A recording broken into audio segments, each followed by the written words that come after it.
Hi everybody, and today we're going to be covering in this video is the process of synthetic division. Now, synthetic division is very important for dividing polynomials. So suppose you want to divide y equals x squared plus 5x plus 6. Suppose you want to divide that by x minus 1. Well, you could do this a long division way, but we want to do a shorter method. And this shorter method is called synthetic division. So, what you do in synthetic division is basically you set up a table like this. And it's just basically an L shaped on the side. And in the first line up here, you write the coefficients of the equation on the top. So you write 1x squared, 5x, 6.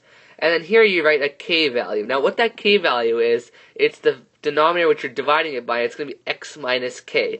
So as you can already see, this type of synthetic division only works when you're dividing by x minus k. So in this case, our k value is going to be 1.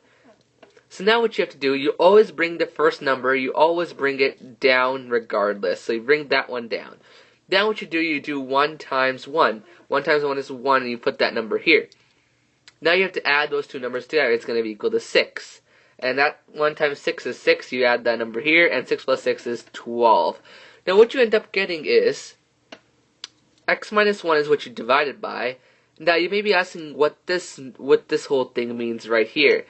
That basically means 1 degree. This 1 is the starting coefficient of your factor. So you're dividing x squared by x. It's obvious it's going to be an x factor here and another x factor. So that 1 is the coefficient for the x factor. And then there's a 6 there, so you do x plus 6. Now what's that 12? That 12 is what you call the remainder.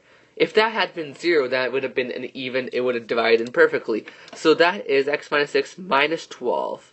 So as you can see, x squared, if you expand that out, you get x squared plus 6x minus x minus 6 plus 12, I'm sorry. And that gives you x squared plus 5x plus 6, which, as you may notice, is the same as we did up here. It's the same equation as it was up there, x squared plus 5x plus 6.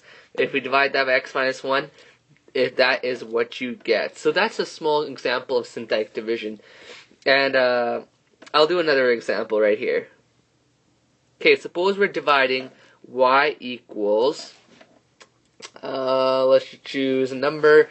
Let's suppose we're dividing, give me a second here.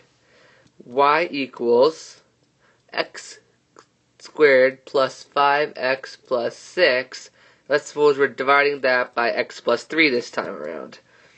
Alrighty, so now we're going to set up the same table again. So we get the table, and we're going to put the coefficients down, 1, 5, and 6.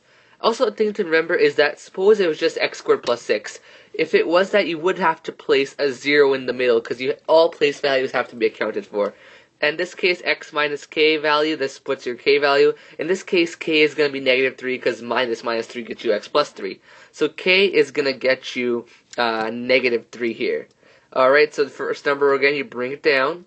1 times negative 3 is negative 3. That's going to give you what you call 2. 2 times negative 6. And if you notice here, the remainder is 0 in this one.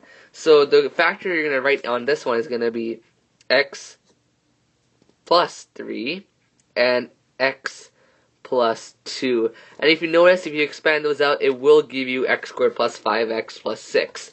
So this is just a short video on synthetic division, and I'll be making some more with some complex examples. Thanks for watching.